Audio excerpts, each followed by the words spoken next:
तब सपना ने कह दिया कि वह उसको मरते हुए न तो देख सकती है और न ही उसके मरने के बाद जिंदा रह सकती है। तब नवीन ने कह दिया कि हम साथ जी नहीं सकते तो क्या हुआ, साथ में मर तो सकते हैं ना। फिर दोनों एक दूसरे के हाथ पकड़े हुए एक दूसरे की आंखों में देखने लगे। दोनों की आंखों में झिलमिलाते आंसुओं में जीने की ख्वाहिशें तैरने लगीं। इसलिए अगले ही पल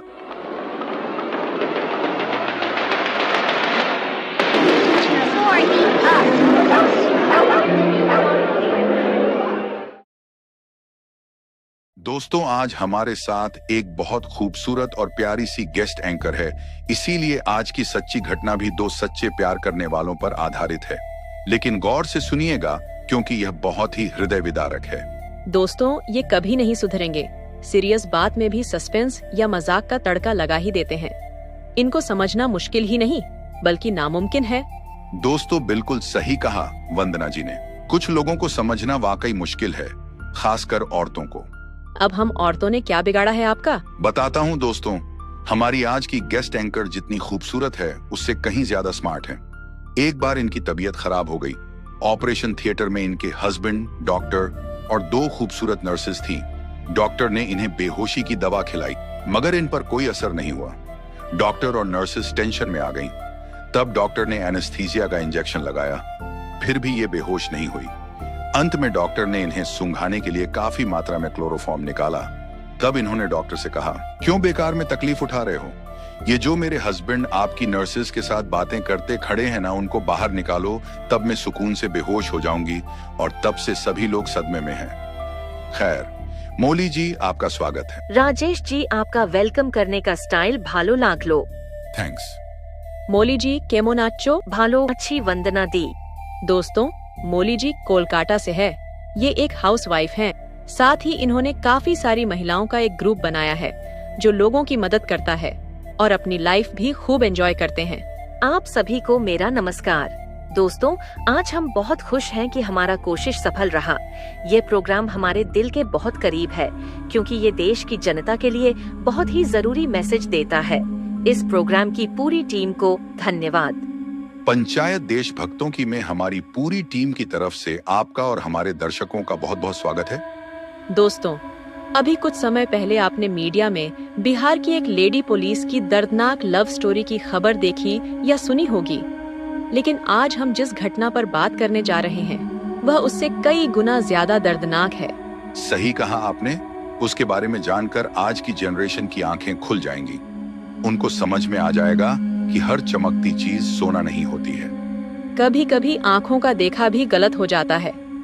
जो हमें दिखता है वो होता नहीं है और जो होता है वो दिखता नहीं है। प्यार के मामले में तो कुछ ज्यादा ही धोखा हो जाता है क्योंकि प्यार में इंसान का दिल दिमाग पर हावी हो जाता है। इस दर्दनाक घटना के बारे में मेरे एक फ्रेंड ने बताया था और यह घटना घर से भागकर शादी करने वालों के लिए एक बहुत बड़ा सबक है। इसीलिए प्यार में डूबे हुए सभी युवा बड़े ध्यान से इस वीडियो को देखें और सभी को भेजें ताकि कियों की जान बच पाए। और हाँ, सब्सक्राइब, लाइक, कमेंट करना ना भूलें। दोस्तों, रील और रियल लव स्टोरी में जमीन आसमान का अंतर होता है क्योंकि फिल्मों में माँ बाप का फिल्मी दर्द दिखाया जाता है जो असल दर्द से बहुत दूर होता है। सपना और नवीन की कॉलेज की दोस्ती कब प्यार में बदल गई उन्हें पता ही नहीं चला। जब सपना के घर वालों ने उसको बताया कि एक NRI लड़का संदीप अमेरिका से आया है और उसने खुद ही सपना को पसंद कर लिया है, ये सुनकर सपना को झटका लगा। हमने भी कहीं पढ़ा था। सपना ने जब अपने प्रेमी नवीन को इस बारे में बताया तो उसको भी सदमा लगा। दोनों ने अपने दिल की बात साफ कर दिया। फिर काफी बहस के बाद दोनों ने स्वीकार कर लिया कि वे एक दूसरे के बिना जी नहीं सकते। संदीप के घर वाले जल्दी शादी करने के लिए दबाव बनाने लगे तो सपना के पिता रमाशंकर तैयार हो गए थे क्योंकि सपना अमेरिका के एक संपन्न और संस्कारी परिवार की बहू बनने जा रही थी। सपना की माँ कौशल्या भी इस शादी से इतनी खुश थी कि उसने इस बारे में अपनी लाडली की राय भी जानने की कोशिश नहीं की। जैसे जैसे शादी के दिन करीब आ रहे थे वैसे वैसे सपना और नवीन की हालत खराब होती जा रही थी। दोनों को एहसास हो गया था कि वे एक दूसरे से जुदा होकर नहीं जी पाएंगे। इसीलिए उन्होंने साथ जीवन बिताने का फैसला किया। लेकिन अगले ही पल वे अपने घर वालों के अड़ियल रवैये को याद करके उदास हो गए। एक पल के लिए दोनों के दिमाग में आत्महत्या जैसे विचार भी आ गए। नवीन ने कह दिया कि वो अगर सपना को नहीं पा सका तो घुट-घुट के मरने से अच्छा ये होगा कि वह आत्महत्या कर ले। इसके लिए वह मरते वक्त बस उसको देखते रहना चाहता है, तब उसे मौत के दर्द का बिल्कुल भी एहसास नहीं होगा। तब सपना ने कह दिया कि वह उसको मरते हुए न तो देख सकती है और न ही उसके मरने के बाद जिंदा रह सकती है। तब नवीन ने कह दिया कि हम साथ जी नहीं सकते तो क्या हुआ, साथ में मर तो सकते हैं ना। फिर दोनों एक दूसरे के हाथ पकड़े हुए एक दूसरे की आंखों में देखने लगे। दोनों की आंखों में झिलमिलाते आंसुओं में जीने की ख्वाहिशें तैरने लगी। इसलिए अगले ही पल आइडिया आया कि क्यों ना वे भागकर कहीं और चले जाएं, फिर शादी करके खुशहाल जीवन जिए। उन दोनों के इस कदम ने रमाशंकर के घर की खुशहाली को अचानक मातम में बदल दिया। रमाशंकर और कौशल्या को यकीन नहीं हो रहा था कि उनकी लाडली उनके साथ इतना बड़ा धोखा कर सकती है। उसकी शादी के लिए खरीदी गई सारी ज्वेलरीज और 1 लाख कैश लेकर वह घर से भाग गई थी। ऊपर से एक लेटर छोड़कर चली गई थी जिसमें लिखा था कि उसको ढूंढने की कोशिश न करे। उसने नोट में ये धमकी भी दिया था कि अगर वे लोग पुलिस में कंप्लेन करेंगे तो वह आत्महत्या कर लेगी।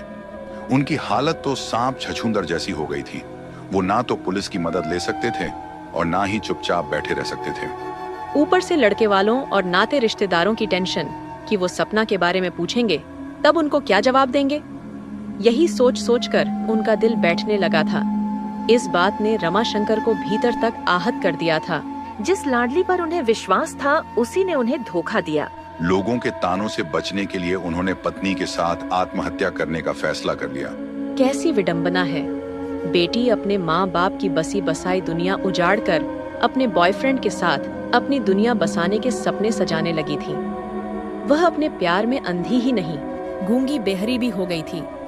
तभी तो उसको अपने ज़मीर की आवाज सुनाई नहीं पड़ रही थी। रमाशंकर की आत्महत्या की बात सुनकर कौशल्या ने कह दिया कि वह खुद तो मर सकती है, लेकिन वह अपने पति को मरते हुए नहीं देख सकती है। तभी अचानक रमाशंकर को पैरालिटिक अटैक आ जाता है। वह धड़ाम से फर्श पर गिर जाते हैं। तुरंत उनको हॉस्पिटल में भर्ती कराया गया, लेकिन वह 2 दिन बाद ही दुनिया छोड़ गए। इन 2 दिनों में उन्होंने जब भी आंखें खोली तो बस सपना को ही याद किया। बीमारी की वजह से उनके शब्द साफ नहीं निकल रहे थे, लेकिन उनकी आंखों से बहते आंसू और दरवाजे पर टिकी नजरें उनके दर्द को बयां कर रही थी। इस मार्मिक घटना ने कौशल्या के दिल में अपनी बेटी के लिए नफरत पैदा कर दी। कुछ महीने बाद शायद सपना को अपने पिता की मौत के बारे में पता चल गया था, इसलिए वह अपनी माँ को फोन करती थी, लेकिन कौशल्या उसका फोन नहीं उठाती।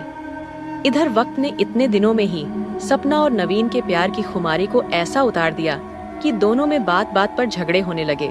दोनों को अब एक दूसरे की अच्छाइयों की जगह बुराइयां नजर आने लगी थी। एक दिन बात इतनी बढ़ गई कि गुस्से में नवीन ने सपना से कह दिया कि जो अपने माँ बाप को धोखा दे सकती है वो अपने पति को भी धोखा दे सकती है। नवीन के एक ही डायलॉग ने सपना को अर्श से फर्श पर पटक दिया था। अब नवीन के सारे जुल्मों सितम को बर्दाश्त करना उसकी डेस्टिनी बन गई थी, क्योंकि जिस राह पर वह अपनों को पीछे छोड़ आई थी, उन्हीं राहों ने अब सपना के लिए नो एंट्री लिख दिया। इसे किस्मत का खेल कहें या माँ बाप की आह की सजा। सपना ने जिस नवीन के लिए अपना सब कुछ कुर्बान कर दिया, उसी ने उसको दर दर की ठोकरें खाने के लिए छोड़ दिया। कौशल्या ने अपना समय धार्मिक कार्यों को समर्पित कर दिया। एक दिन वह रमाशंकर की बरसी पर मंदिर में गरीबों को खाना बांट रही थी। उसी भीड़ में से एक कम उम्र की भिखारन अचानक उसके पैरों पर गिर गई और रो रो कर उससे माफी मांगने लगी। कौशल्या उसको सांत्वना देती हुई उठाई, लेकिन उसका चेहरा देखकर सन्न रह गई। वह भिखारन उसकी अपनी बेटी सपना थी। उसकी हालत देखकर कौशल्या की ममता जाग गई और उसकी आंखें नम हो गईं। लेकिन तभी उसको रमाशंकर की दर्दनाक मौत याद आ गई और उसका चेहरा अचानक सख्त हो गया। सपना नवीन की बुराई करने लगी तो कौशल्या ने उसको रोक दिया और बोली कि दूसरों के गुनाह गिनाने से खुद के गुनाह कम नहीं हो जाते। नवीन ने जो भी किया है वह बिल्कुल सही किया है। सही है। नवीन से उसका रिश्ता तो अभी चंद दिनों का ही था, पर उस चंद दिनों के रिश्ते के लिए उसने 20-22 साल पुराने माँ बाप के रिश्ते को एक झटके में तोड़ दिया था। उसका अंजाम सामने आ गया। वंदना जी, इंसान जो बोता है उसे एक दिन उसको काटना ही पड़ता है। दोस्तों, प्यार तो ईश्वर की बहुत बड़ी नियामत है।